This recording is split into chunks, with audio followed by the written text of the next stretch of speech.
welcome to Inside the Booth. I am Dan Arena, and this is my brother David Arena, and today our guest is Les McDowell. Ta-da. Yes. Ta-da! Welcome. The creator and the brains of Dry Creek, the TV show. So here we go. So welcome, Les. Thank Well, you. thanks. Listen, I've watched what you guys are doing. I'm a big fan, and I was so glad that I'm able to do this and be a part of it. Thanks. Awesome. Well, I'm Awesome. glad you were willing to be a part of it. Yeah. So this is Well, cool. for now, but things might change in 5 or 10 minutes. It depends on what kind of questions you No, ask. that's true, right? Right. Cool. All right, so I guess we'll just jump right on into it. Let's talk about your TV show first, I guess. Then, since it seems like that was, I don't know if that was the biggest part of your life, but it sure was something significant. So I would say it's a major part of my life. Yeah, it started in 2010, and usually we grow, as you guys know, through storms and through things that go wrong in our lives. And I was a hotshot radio guy, working for CBS Radio and Clear Channel. There you go. And won a CMA in 2003 Country Music Association Award for the best. I didn't personally; it was our team that won for major market in country music in 2003. Oh, cool. And I thought I was pretty highfalutin and it was a good thing. And anyway, the rug got pulled out from under us, and I always joke and say they wanted more music and less McDowell. There's a cue to laugh. But really, it wasn't funny because here I was, in my 50s, and guys seem to, who they are is their job. You know what I'm saying? And I've done that all my life. And so here I was with nothing. So Dry Creek came to me, and that's how Dry Creek started. Awesome. Well, we found out about you from one of our other guests that we had on our show. His name is David Kofinger, and he used to work with my brother, and he still does. He came back. Oh, good. Oh, wow. Wonderful. David Kofinger is on the top of the list of great guys. And I met him on our set. They were doing something or other, Starship Chronicles or something like that. And he had a part playing in it. And I met him, and I knew that when I met him that I had a friend for life. Just like with you guys, I just feel like, if I needed $10 or something, I could call David. And, that's right. Man. I'm teasing. No. Yeah, he'll hand it over. Yeah.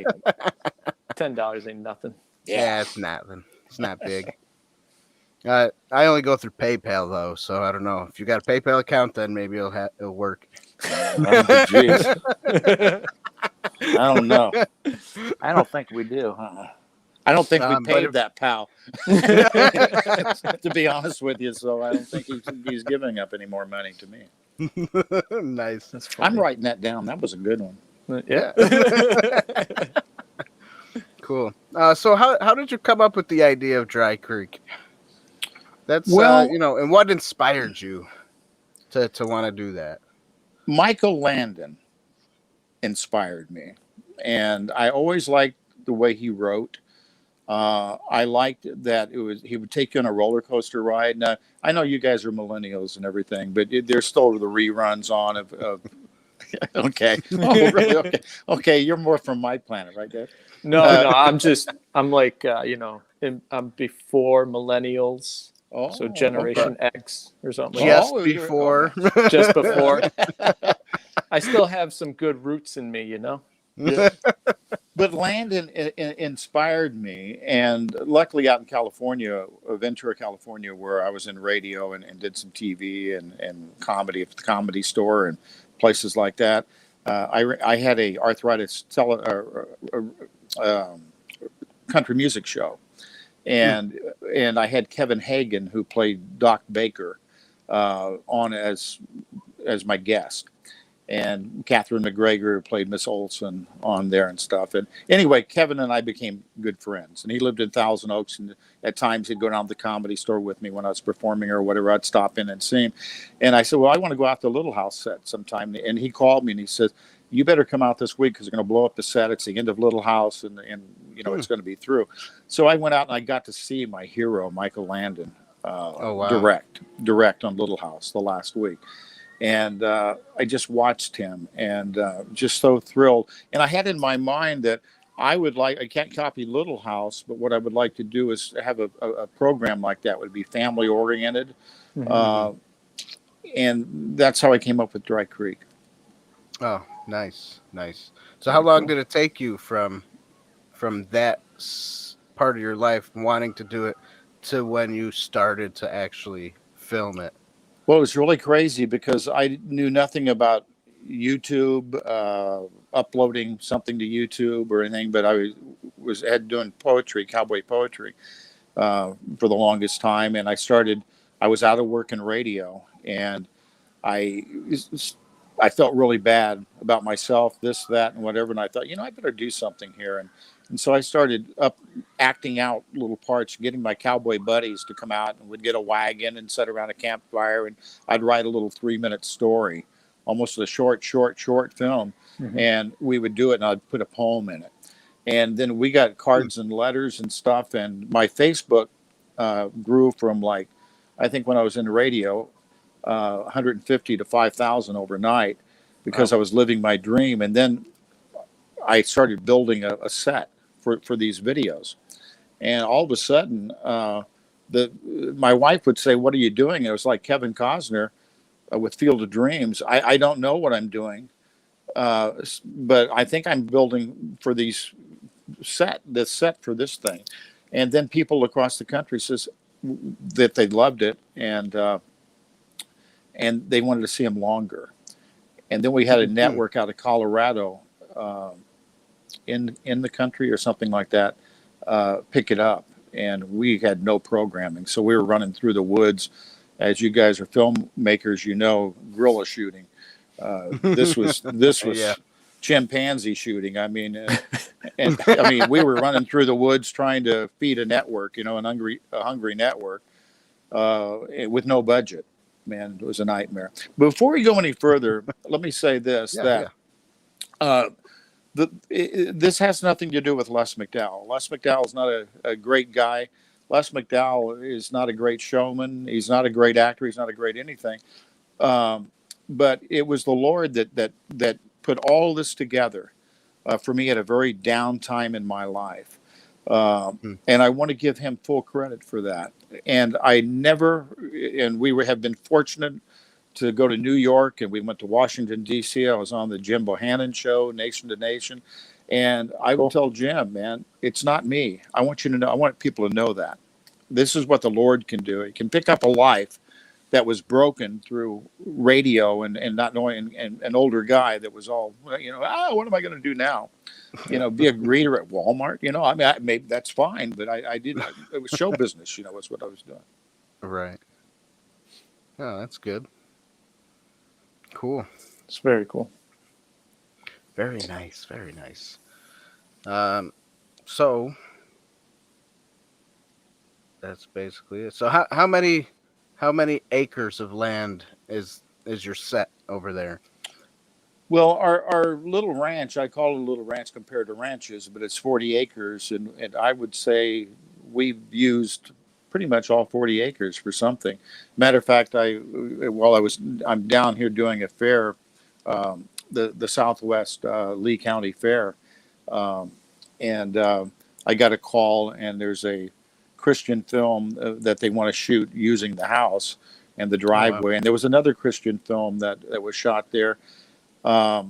So there's our house, and I don't know if they're going to do it in the interior, but when we bought the place, I wanted to make it, I don't know if this is a word or not, but Disney-esque. The barn, okay. I wanted to look like Old Yeller's barn, I wanted it to look like a Disney prop. The fences, and it had to be the Lord doing this. because I was building a set back in way before I knew what all this was turning into, Right. making an Cool. outhouse, I mean, an old time, but making it look old timey and that Right. type of thing. Yeah. Huh. So That's 40 cool. acres is what we use. Wow. Oh, nice. That's awesome. Good. That's good. That is Yeah. cool. Uh, Go ahead, so bro. You got I a was just couple- gonna ask you, do you have like a train set on there in your set? No, I don't have a train set. That would have been Yeah. cool. Yeah. know- Didn't you have a train scene in the movie there? Oh, yeah. Well, we went to So- Pinellas County and to a park and shot that scene okay. with a great actor and a dear friend of David and mine is Tony Sensamichi. Okay. And we started picking up some really good actors and actresses, and that was pretty cool. Like Tanya Honeycutt Christensen and just unbelievable. Yeah, but that was on location. Oh, Oh, man. okay. Wow, that's Because cool. I mean, you did mention Disney-esque, so it would have been cool if you had a train Yes, it track would. of some sort that goes around your 40 acres. There you go. I got to tell you guys a funny story. Manatee County, they got word of what we were doing because it was in the newspapers. And I mean, it's been in the Tampa Tribune, it's been in this and that, and everything of what we were doing in this little thing, especially when we got back from New York. And so the building inspectors Whoops. call and they say, we'd like to come out and check out the set, And I'm thinking, oh, no, because, we were filming the show and we didn't want to be shut down. There's boardwalks and this. Anyway, they came out and I went to PJ's, which was a little sandwich shop, homemade sandwich shop. And I had them make sandwiches. And we went in and we were in the general store and I had a TV set up and I was going to play a little bit of Dry Creek for them and show them what we're doing and everything. And the guy says, Mr. McDowell, are you planning on building any more out here? And I got up and I walked over in the general store and I pulled the curtain back and I looked out and I said, see over there? And they got up, on their tiptoes and looked out the window like, what are we looking at? I said, right over there, we're going to put the log ride. Nice.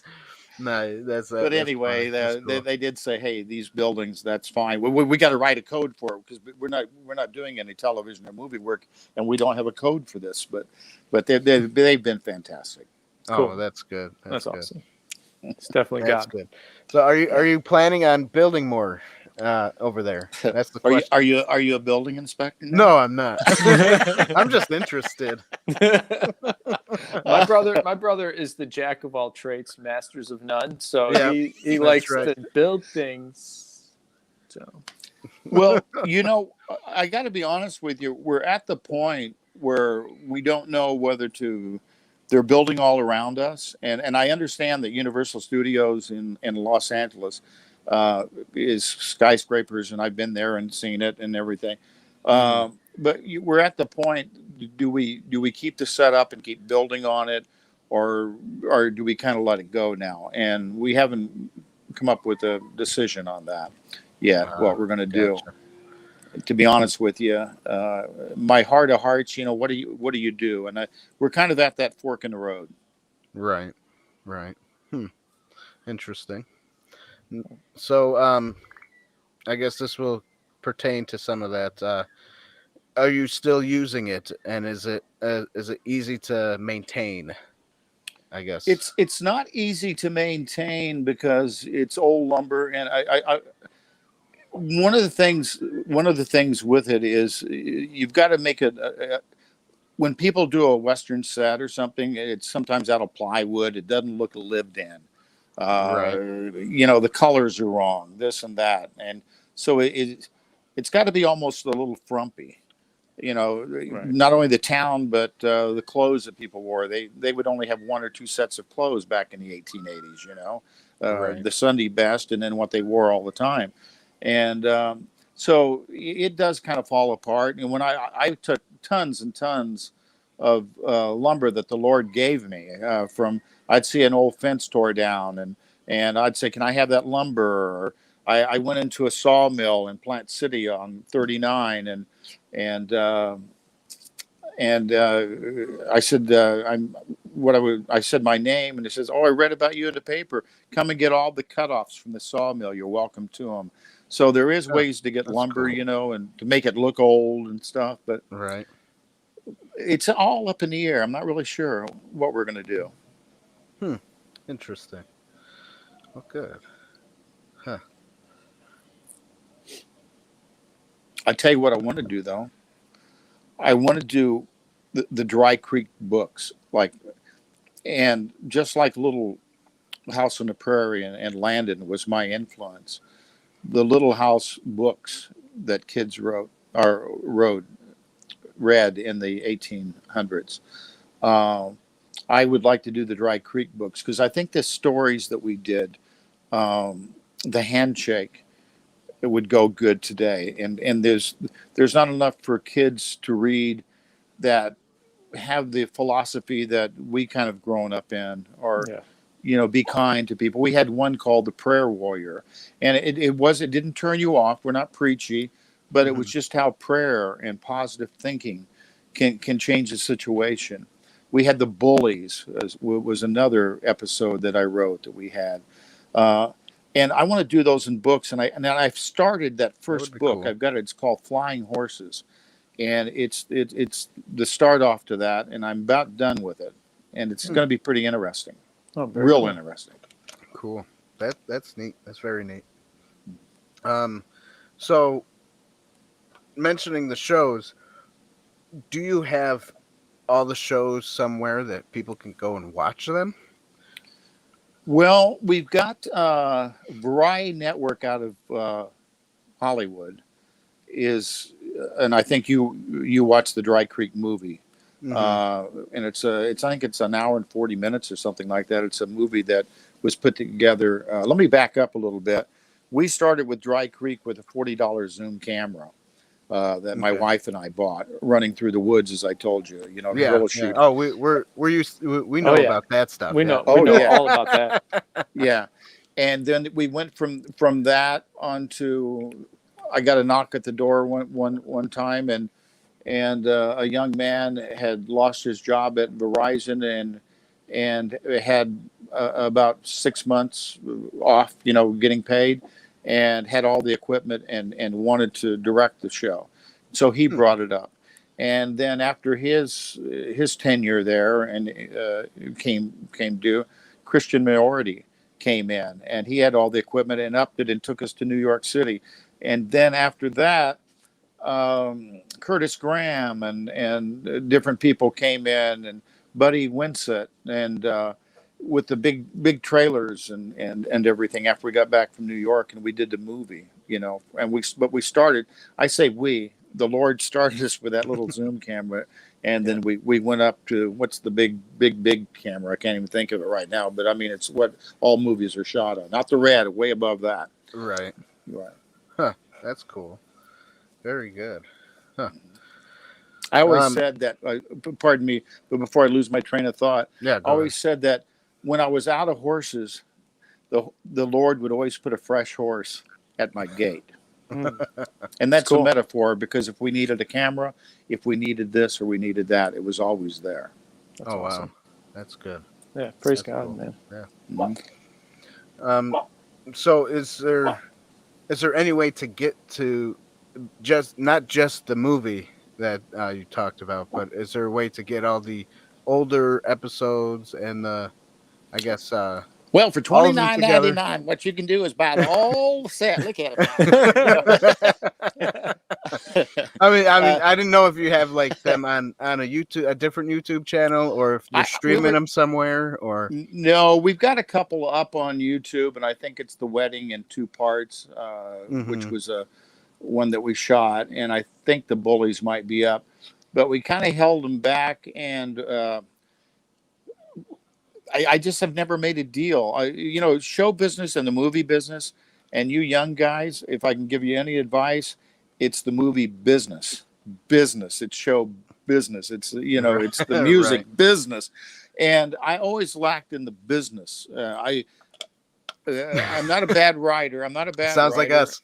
We Yeah. lack in the business part. But it's it's getting that showrunner. It's finding that showrunner that's not a talker, and Mhm. getting and we attracted some people, uh, some floozies,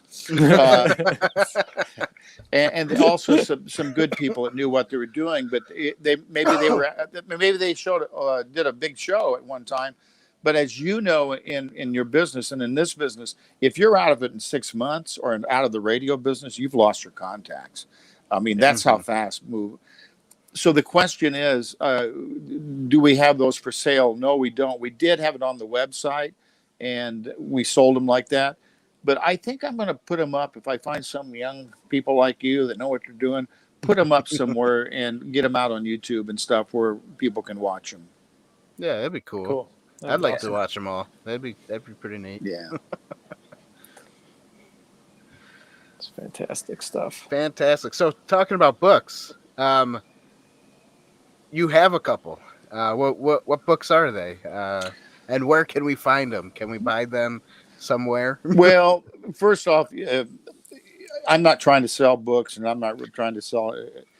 I'm really here because of you guys. I really am. I love what you guys are doing, and That's great. And not only that, I love your heart.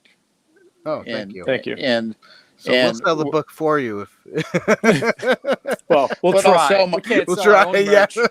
But my friend's book. Now, this was the first one. And it was called "Tales from the Trails," the cowboy poetry of Les McDowell, and it's on Amazon. You can Google it. It's not a real thick book, but it's funny. I've done like 4 CDs, and John McEwen from the Nitty Gritty Dirt Band. You guys are young, so I don't know if you know the Nitty Gritty Dirt Band. Sorry. Sorry. Mr. Bojangles, a bunch of hits. I know people watching. Yeah, they did that. Anyway, he played the music behind me, and we even did a CD at the Bluebird in Nashville, and that's where everyone started at the Bluebird. Everybody, from Garth Brooks to whatever, started at the Bluebird. But anyway, the book that I just wrote, and the reason why I wrote it was because my wife and I, Connie, I've lived a pretty strange life, and her with me, it's been strange. Our honeymoon, we went from Lake Tahoe to Sacramento in a covered wagon. On the Highway 50 wagon train, and they opened up Sutter's Fort for the first time in over 100 years. I drove stagecoach in the Buffalo Bill Wild West show when Monty Montana Jr. brought it back in Lake Tahoe. Wow, that's pretty cool. I was Johnny Cash's paperboy in Casita Springs, California, and opened for him at the Florida State Fair doing comedy, and we talked old times and stuff, and just the people, George Jones, people you wouldn't know, but people that, country music stars, and Landon and Little House on the Prairie, and winning the CMA, and these things I've been blessed with, that my wife says, you need to put these things down in a book, because if it's just for our kids and grandkids. And that's what I did. And it's called The Road Less Traveled, Rope and a Dream. That's awesome. Oh, that's cool. I like it. Yeah. Sounds like a good read. Yeah. It is. Buy it today. Yeah. I would like to. I'd like to get a copy of that. That'd be cool. I'll send you a copy, brother. So cool. our buddy Matthew, he just got back from Nashville. He's back home in New York. He's one of our guys that works with us on this channel. And Matthew, we are glad that you made it safely home to New York from Nashville. All right. That's right. You guys still have cold weather up there in New York, or are we starting to look better? Oh yeah. It's a little better. It's like 40 degrees today, so it's getting better. It's starting to melt. It was starting to feel like summer down here in Florida at the fair in Fort Myers, and I'll tell you, it was pretty hot, but I'm not complaining. Yeah, I wish today was a hot one. Yeah, I spent most of my day. I miss it over there in Florida. I miss it in Florida. I used to like the heat. I think I still do. Yeah. I like it. So I think So Les, I just want to ask you, so what got you started in show business? What was the thing that got you down on this trail that God put you on? So there you go. Okay, we might need a psychiatrist, but to get through this. But as 5 years old in Milton, Illinois, where I was born, in a little 150 person town, and the Baptist Church welcomes you here, I would stand in front of the mirror, and my dad cut off a broom handle, and I would use it a microphone, and I would mimic and act like I was doing a game show, like Bob Barker on Truth or Consequences, and then I would put I would put Vaseline on my face and stand in front of my mom's bureau and act. And because in the old movies, all the movie stars had real shiny faces. I guess they didn't have powder back. And then in my backyard in Milton, you got to understand, there's the cornfields around. It's a little bitty town. There's tractors going through town and everything. Oh, we know sounds a lot like Nunde, New York. Yep. Yeah. Upstate.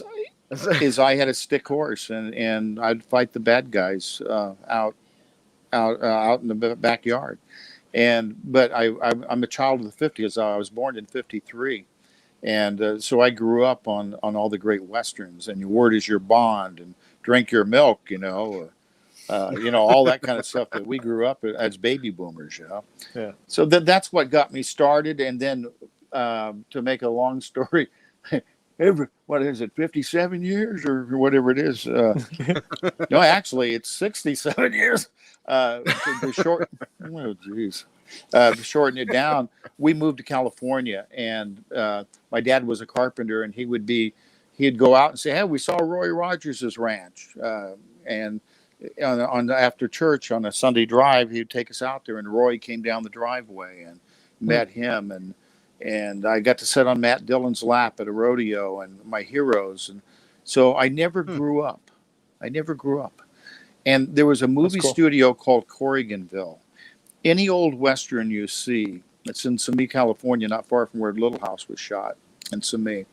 And where you see a big rocks, and where the bad guys behind the rocks shooting and everything. That was done in Corriganville, in Chatsworth, California. And Dad would take us there, and we would meet Hugh O'Brien or one of the stars, that would sign autographs for the kids. I never grew up, guys. I just never grew up. That's what got me into it. That's awesome. That is cool. I like it. It's like a Peter Pan story right there. It's been a blessed life. It really has. And I was fortunate, like, for instance, I wanted to do a one-man Will Rogers stage show. And I called the Will Rogers. You young guys know who Will Rogers is, right? I mean, the name sounds familiar. Cowboy philosopher. Yeah. He was the #1 movie star in the 1930s. He's in the Capitol building. I think his statue is still up. They haven't topped it over. He was loved by everybody, and quite a guy. And his son taught me trick roping. And they let me, the George Spoda Company out of Los Angeles, let me do a one-man Will Rogers stage show. And cool. And I learned the trick rope. So that was kind of cool. Bruce Jenner came up through my life. In Ojai, California, I did Little Abner. I played Little Abner at the Playhouse there, and it's a real ritzy place. Ojai is where all the stars go and everything. I don't know why they got me, but because I was just starting out, didn't know anything. And Bruce Jenner, and he was married at the time to Linda Thompson, came out to watch me on opening night because he was opening up in Los Angeles. Wow. And that might be what kind of changed him a little bit. It's what's happened with me, seeing me play Little Abner and sing. If I had my druthers, I'd rather have my druthers. Oh, it's terrible.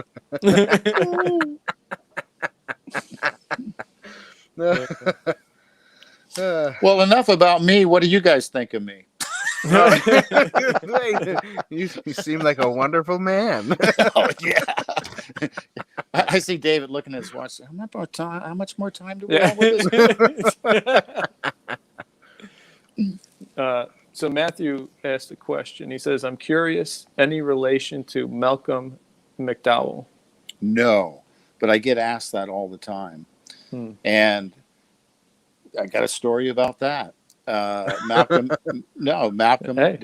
Malcolm McDowell at the time was married, I believe, to Mary Steenburgen, who's married to Ted Danson now.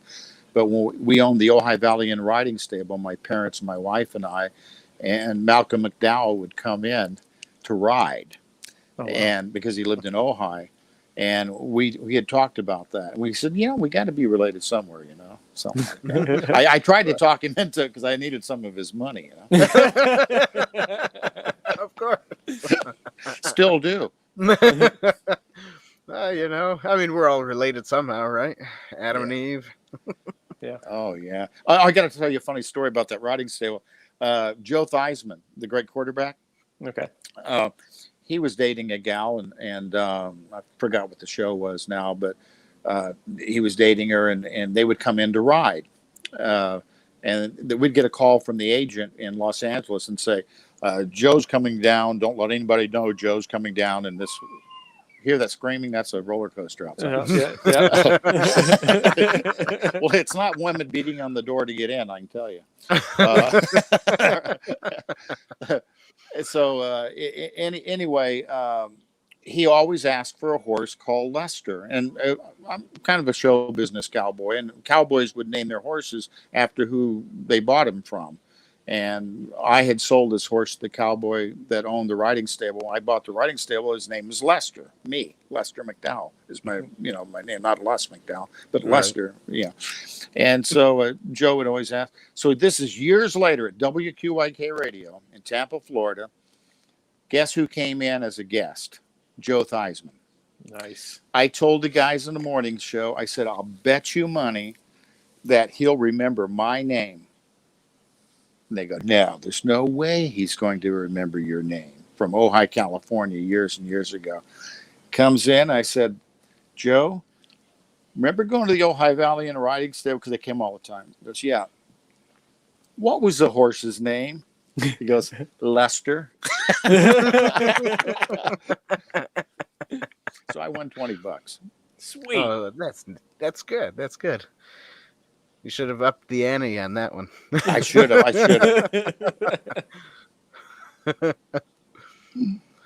Cool.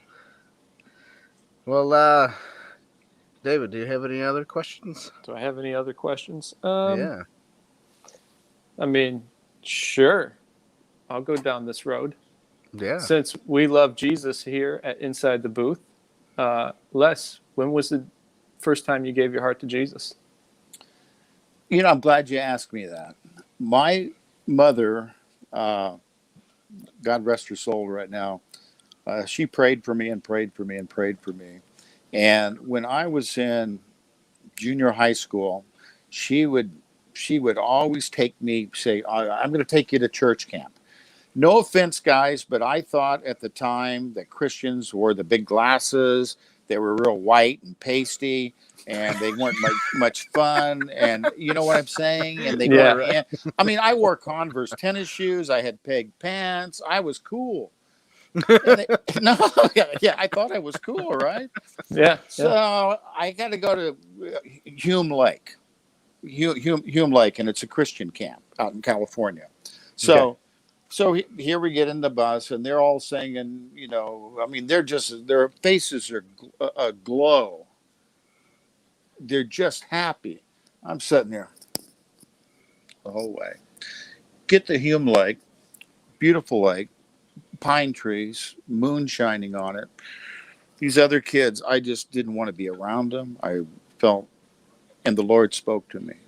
The Lord spoke to me and talked to my heart. And it went back to a time even younger than that.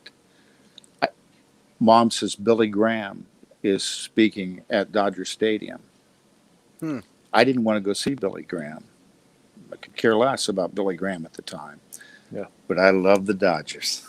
And I wanted to go down in the field at Dodger Stadium. I wanted to see what a Major League Baseball field would feel like. I wanted to see how tall the fences were. I wanted to see how big the numbers were in right field. I love baseball. So we're all sitting there. Only 3 minutes from the top balcony. Come on down, Billy said, Just as I am. George Beverly Shea is singing. I get up. I walk down on the field. Walk past the guys with the tracks and start walking out to right field to look at the sign of out in right. He goes, no, it's up here. My mind went back to that time and said the Lord was speaking to me at that time. And it wasn't just to look at that. When I first got to Tampa, Florida, and they put me up in a bad place on 50th Street, and people started running through the hotel and busting the windows, I got down and quiet. And here I'm a big cowboy guy and everything, scared to death, remembering that time at Dodger Stadium, remembering that time at Hume Lake. But you asked me, when did I give my heart to Jesus? It was at Hume Lake. You know something? When I came back on that bus, I was singing. I was happy. And you know good. Something? Those people weren't weird after all. Amen. That's good. Yeah, it is good. That was a good Billy Graham impression, by the way. It brought me back to a video I watched. Love Billy Graham. Oh, boys, he needed today. Yeah. I come from a long line of preachers and stuff. My great grandfather was a preacher. My uncle, Dr. Harold Wilmington, was the dean of Liberty Bible Baptist College and started the Jerry Falwell Church. Oh, wow. And when Jerry started that, and he just passed away last year, we were up there. He's buried on the hill overlooking the campus. I know there's been some things happen at Liberty, because humans are involved, but it's a place the Lord took and really built. He really has. I'll tell you a real quick story if we got time. At the time when Jim Baker had his problems of women and whatever it was and money or whatever the devil got involved there, he had heard all the big ministries, and Falwell and Graham's ministry was hurt, and my uncle's church was really hurt, and he had come out for the first time with cassettes where you could get your college education, and they trained pastors to go out from cassette tapes. Mm-hmm. And they came to him and he said, why don't you take my cassette tapes and grow your school that way? And he says, no charge. And so when we went up to his funeral, that's what they talked about, that he, through the Lord and through his work, they called him Mr. Bible. He's written several books, one, Wilmington's Guide to the Bible. So anyway, due to him, that church was saved. And I feel humbled and neat that the Lord used him in that way. He touched a lot of people. Yeah. That's good. That's awesome. That is cool. Yeah, just Billy Graham, just touching on that a little bit. Our mom, she got saved at a Billy Graham crusade. And it makes me think about how God used Billy Graham in our country to pull in thousands of souls into the kingdom. And the fact that my brother and I are like a byproduct of a Billy Graham crusade. So we're like spiritual grandsons or great grandsons to this guy because of what God did through him that touched our mom, which then got her radically transformed and then brought us to church. Our father is not in the picture. And, but God just always had a plan for my brother and I and kept us together. So it's funny. The Lord talks about a vine, and how churches, can go out and grow. And I think just like a vine, that you're part of that vine that came from Billy Graham to your mom, that spouted out now on YouTube and spouting out to other people. We don't know who's watching this, you know. Yeah, So that's right. that is just so cool. That vine just keeps growing. It does. Yeah, It does. it's pretty awesome. It is cool. So I, in a lot of ways, I thank the Lord for Billy Graham, because if it wasn't for the fact that our mom went to the Crusade, we wouldn't be where we are today. Because after she gave her life to Jesus so radically, she just kept Jesus at the forefront of everything that we did. You know, my brother and I, as kids growing up, you know, she would take us to soup kitchens and we're like, I don't want to go there. And then she would go to old nursing homes. I mean, and that was fun. well, we don't want to go there, Mom. They're old. They Old smell. Yeah. You know? But I don't want to sing today. Yeah. I don't want to sing to She these sounds like people. she was a great teacher. Yeah. Yeah, she was. I got to tell you something that my mom's still teaching to me in the grave, because as we all backslide, right before Dry Creek, I was backslid pretty good.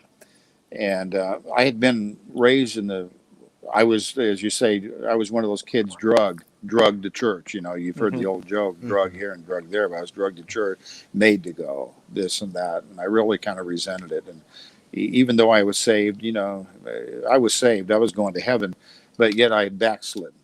Right. And it takes something to bring you back, you know. And just here in the last year, I'll be really honest with you, I wanted to get deeper into the Bible, and I prayed that the Lord would give me the hunger to get in the Bible and to learn.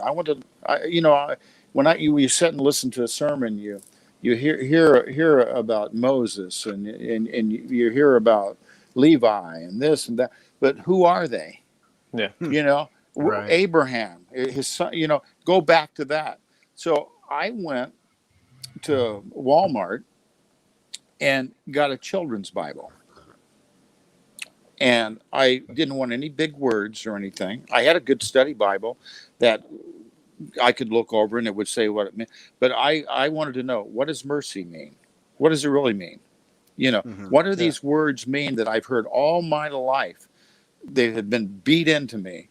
And were they just now, I've heard them so much, I don't even think about them when they say something.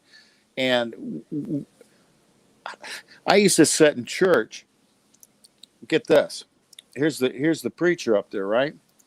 Now this was when I was younger, and I could go when I get bored, I could lift him up, and I could throw him out the window from the pulpit. You know what I'm saying? I mean, I was so bored, right? Because this weird. Okay, time for the psychiatrist, right? But you see what I'm saying? That we become so accustomed to that I had lost the heart feeling, the whole heart of the Bible, who Jesus was, who God is, what they are, you know, that I had to dig deep. And that's what I did. And to get back to my mother, I'm going a long way around the bend, but she bought me in 2001, she bought me a book called The Bible for Blockheads. You've seen those, you know, for whatever it is, wiring to mechanics for blockheads. Yeah. It was marked. That was the year my dad died. That was, and she ended up with Alzheimer's. I still use that book today. So she's teaching me today. And some of the books that she had given me, that didn't mean anything back then. Nothing. Guess what? They've come out to the forefront now to help me through my study. Is that cool? That is cool. That is cool. Yeah, it's awesome. It's pretty neat. Matthew has a question here. He wants to know, are you a fan of Leonard Ravenhill or David Wilkerson? David Wilkerson, didn't he write The Cross and the Switchblade? Yeah, he did. Yep. Yeah. Probably both of them, but I do know The Cross and the Switchblade, that one. And I think that movie should be remade. That was a good movie. Man, that'd be a good reboot. Yeah, that was made. Pat Boone, I think, starred in that. Was one of them.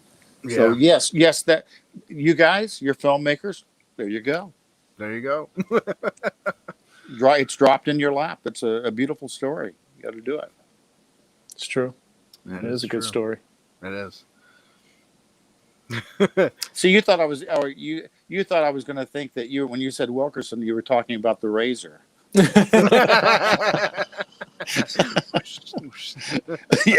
We don't use those here. We don't either. I'm going to be doing a Western here when I get done with this. I'm playing a sheriff in a thing called, what is it called? Dead. Oh gosh, I shouldn't have brought it up. But Killer Miller. Oh, okay, cool. Yeah. And so I'm letting it all go. That's right. So is that going to be a show or something that we can watch? No, I won't let you watch it. No. It'd be like my mother when we'd watch a movie, like that, and some kind of weird scene would come up, where they were kissing too much or something, Right? And she had rewinded, or turned the TV off until it was over. So that's no. I shouldn't have brought that up, and hopefully he's not watching, but I can't. On my mind, I'm really kind of tired. We've been at this fair the whole week, and I've been doing like 8 shows, a day, something like that, and stuff. So that's my excuse. But he's a Western artist. He's a Western artist, and what he's doing is like a short, and so people will read the book. And I feel so guilty but I'm having a moment. Well, don't worry. We have about 240 subscribers. It's not that big, so I think you're safe. I think that's you're safe. Big enough. That's big enough. That's big enough. So yeah, I mean, it'll be fun though. That's cool. Hey, so, go ahead. Oh, go ahead. No, you first. I got to tell you how the Lord even works here at this fair. See, I opened up for an entertainment hall at the Florida State Fair for 10 years. I opened everybody from Reba to whatever, and I would go out and warm up the crowd for 30 minutes. And I've opened for a lot of people doing comedy and stuff. And now I'm at the point in my life where I've gone kind of back to where I started, where I'm doing trick roping and my poetry, which I take serious. It's Americana type, like about old pocket knives, barns, stuff like that. But I take very. And this one entertainer that entertains at fairs all the time, and very funny and very Red Skeltonish, very physical comic, came up to me and he said, "Brother, I just feel like I need to talk to you." And I didn't even know he's a Christian. He says, "I can see it on your face." That's cool. And if you look in the Bible, it does talk about that glow. Yeah.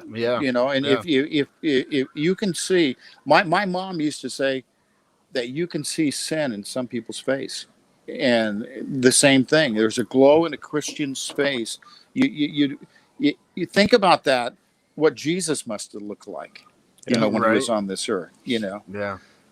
It's just so cool. And right there in front of people walking around, rides going and everything, is I want to pray with you.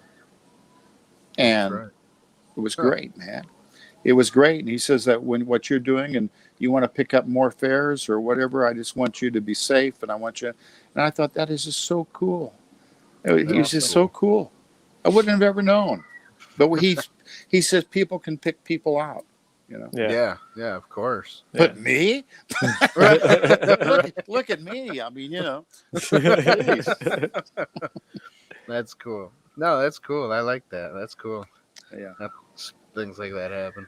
Yeah. Well, when you're talking about prayer, that's kind of a area for me that I love prayer, and I love just the prayer rooms, and I really feel like we as believers need to do more of that. Step out in faith and pray for others in the public square. Let people see Jesus. Because personally, growing up, I was born in 81.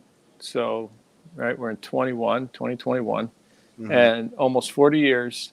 And I've watched the church go from prayer, strong prayer, like strong, like we're here to pray. Sunday nights is prayer night, and this is all we do. Worship all night, worship or something. Yeah. And then I've watched the church get so consumed with performance and just consumerism and it's gotten to a place where prayer, and I heard this from the Barna group, that prayer statistically in the church is only like 30 seconds. Really? Yeah. And it's really sad that we've gotten to that place in our country where prayer is the last resort when it should be the first.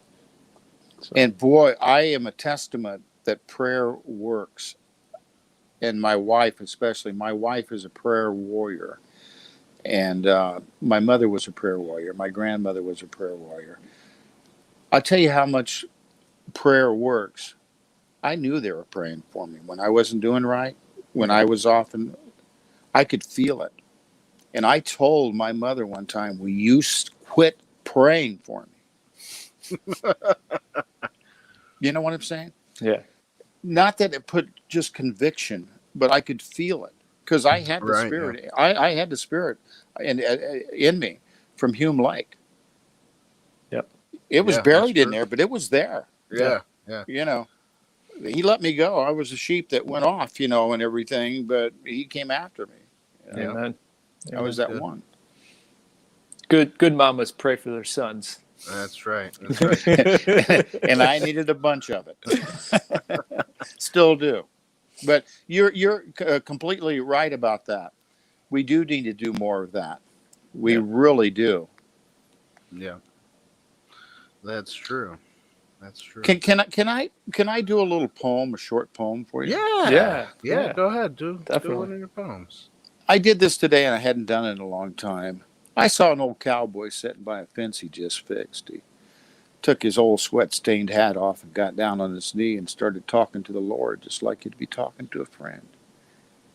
He said, we sure need rain in that South 40 so Mahia come in. Sure be obliging to you if you'd lay your healing hand on my colt's bad leg. Well, listen to me talk. You'd think I was just downright ungrateful for last night's little summer rain. Sure knocked the flies down. Thanks for that grandbaby. Thanks again for your hand in raising the mom. Well, Lord, I guess I better go now. Sure there are lots of other people waiting to ring their line. Oh, and Lord, don't worry none about us down there at this old place, because everything's going to be just all fine. See, that's how simple a prayer can be. Yeah, that's so true. That's true. It's good. It's a good one. Good poem. Is that one in your book? Yeah, it is. All right. So listen up, everybody. Get his book. No. Go to Amazon. Look him up. No. We're not trying to sell books or anything. But I know you're joking, but we're not. This is more serious than anything. Just like I told you earlier in the interview that the Lord provides, like with Dry Creek.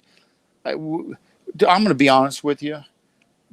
Big motion picture, big television guy like me. Yeah, right. I had to pay to be on a network. Yeah. You pay. And I was paying $600 a week to be on Dish and Direct, okay? Oh, wow. And if you see something on certain channels, and I don't want to knock any of my friends or anything that have television shows, and it's hard to crack the nut when production costs so high. And I'm not saying, but you got to sell those commercials, to pay for that. And that's where I fell short in the business. Somebody else might be smart enough up here to put that together. But we'd say, how are we going to get this money? Because I wasn't working, and I had a Harley, and I sold it, and I sold this, and to keep Dry Creek going and keep it afloat. And so then we finally had a Christian guy come in, Gene Bicknell, and Gene owns the Oak Ridge Boys Theater in Branson. And he had like 700 Pizza Huts, or I believe it was Pizza Huts across the country. Oh, wow. He's a billionaire. And the Lord brought him to us. In Branson, he had a dream that he needed to build a tower, kind of like the Washington Monument, for the Holy Spirit. And even though we all know that the Holy Spirit, God, it's the three. It's the apple, the core, and the skin, and they're all three together. But he wanted to give homage to the Holy Spirit. And so he bought and he got the granite from New York State. And I mean, wow, he spent a lot of money on this to get it. And anyway, he got involved with Dry Creek, and that's who paid for that movie you watched. It's on Dry Network. It was Gene Bicknell. And and I met him through. Here's the way the Lord works. We were out of networks, and I couldn't spend the money anymore, $600 or $700 a week. And so I called Blue Highways TV in Nashville, Tennessee, owned by Stan Hitchcock. And Stan started country music television, CMT, and a lot of networks. He was a country music star back in the 50s and 60s. And so I got an appointment with him. And I came in and I said, the Lord's done this. I don't know. I sat down in his office. I said, the Lord's kind of put this thing together, this Dry Creek thing. And I got a lot of people in Florida. We want to continue with this. I've got an audience. And I said, I just believe that things in the country's get a little bit wrong. He goes, stop right there. I thought, oh boy, I got another television type, guy. He says, we don't make excuses for the Lord here, and we don't make excuses for the country. And he says, you're welcome on this network with Dry Creek. We've seen what you've done, and we want you to be here. So we were with them for a long time. Oh, cool. Oh, wow. And that came from Stan Hitchcock, yeah. And he's quite the entrepreneur when it comes to television. Awesome. Wow, that's cool. So it wasn't Les McDowell. Once again, I'm pointing up. Yep. Yeah, definitely. Thank you, That's Jesus. Cool. Mm-hmm. That's cool. Was it a major, big success? No. Am I a multimillionaire? No. Did I make any money from it? No. But I will tell this, guys. Remember the grapevine we talked about? Yep. Mm-hmm. It touched lives. And we weren't preachy or nothing, but I can tell you a couple people that were really touched by that and gave their heart to the Lord. And by coming up and saying, there's something different on this property. I feel different on this set. Amen. It's something different. Something's happening here. And then I would explain to them what was happening. That's awesome. That's cool. That's what where it's at. Yeah, that's right. That's all it's about. Souls. Example. Jesus was a great example. Exactly. And I just think back to the times and the Pharisees and the Sadducees and the people that hated him. And the hatred. We think there's hatred now between the Republicans and the Democrats and the whatever and this and that. Think of that hatred. Yeah. Think of that. He went through the same thing. That's right. He did. There were bad times, man. It's true. That's true. Very true. But thanks to him, things turned around. And that's right. I think he's in control right now. Amen. So I'm not turning on CNN or Fox tonight. I've read the end of the book. I know how it's going to end. That's right. That's right. Forget about watching that stuff. Yeah. Exactly. Watch something positive. That's right. That's right. Inside the booth is pretty positive. That's right. Inside the booth. So Amen. I have to ask you, Les. So what videos have you seen of ours on this channel? I'm just curious because you said you mentioned you watched a couple of them. Yeah.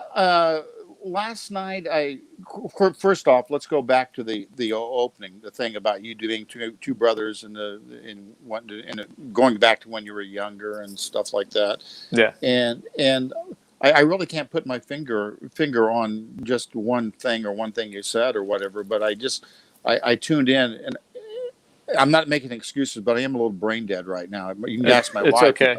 Yeah, that's all right. It's getting late. But I like the philosophy and what you guys doing and how you're not preachy, how you bring things up and how kind you are to people in a fun way, and still be entertaining. And I know I really enjoyed that. Awesome. That's cool. That is cool. It's good to hear. Good to get some kind of feedback like that. Yeah, Thank you. That's right. Cool. Well, I think we'll call this the end. since we're coming to an end. yeah. Well, thank you so much Hey, no, for thank you having for coming on. me on. I really appreciate that. Thank you. Yeah. You're Thank welcome. you to both of you, to Dan for pestering and for Les being willing to take the pestering and come. And our right. good buddy David Kofinger. Thank you, That's David. right. Oh, Thank yeah. you, Yeah. David, Thank you, for- David, 'cause the connector. That's right. That's right. You guys need to get the really good actor Tony Sensamichi on, my brother, man. He's done a lot, and he is really a super guy and a fine Christian guy, and he's kind of from our planet. Awesome. That's good. Dan, did you write his name down? I did not. Let me get. I'll get that. pen Tony up. Sensamichi. You ought to see his actor's role. Oh, he's great. Cool. He's fantastic. We'll say Les told us about you. Les McDowell. And he'll sent say, us "Les to you." who?" No. I don't know how to spell that, but maybe I'll just ask for you to type it. I'll to text me, you the Les. Text information. it You to me, bet. yeah. You Cool. bet. That'd be good. Awesome. Well, Well, before we go, I want to say you Yeah. guys continue growing this network. I'm behind you in any way that ain't going to help you much, but I'm That's behind okay. you, Hey. and I will get the word out. Awesome. It's the little word that has things grow. You know, Dry Creek just grew. We always said build it board by board, yeah. and that's what we did. Amen. That's what we're doing here, building it one person at a time. Right. So, That's right. That's right. but awesome. Well, everybody, thank you for watching. I just want to put a plug in. Hi, Mom. I noticed Oh, I guess she said hi. you Yep. said hi. So Can I say you raise these boys, you get right. You did good, Mom. awesome. So thanks for coming on tonight. And if you missed the show live, always check us out after the fact because it'll be running and running again. So That's right. check us out. We have. I'm not even gonna go through the list right now. We're on so many different platforms to follow us on, but the main ones will go with YouTube, Rumble, Patreon, and Facebook. We got a big crowd on Facebook, so Good. you can follow us there, and then you can find the other platforms. Right. We bring it up all the time. So, but tonight, thank you everybody for showing up, and Les, thanks again, brother. All right. And, Hey, don't forget to plug in our T-shirt store. oh, bro, thanks. You're welcome. So we got a new merch shop, everybody. So you go to InsideTheBoothTV.com, go to the shop page, and you will find all new merch. We have T-shirts. Wow. We got, well, that's not new. Hoodies. We got hoodies. I was going to say hoodies. mugs. Right, we got a mug. A mug. That's our original merch is a mug. So Well, you do have mugs, so you're That's right. That's right. I hope it's a good-looking one. Oh, it is. Uh-oh. We also, for those of you who like to wear masks, we got a neck gaiter, yeah. so you can get one of Oh, them. that would be cool. Yeah, neck gaiters Yeah. are pretty cool. But again, thanks everybody for showing up, and y'all have a good night. That's See you right. next week. Yep. God bless you guys. Bye-bye. Good night. May God bless. That's right.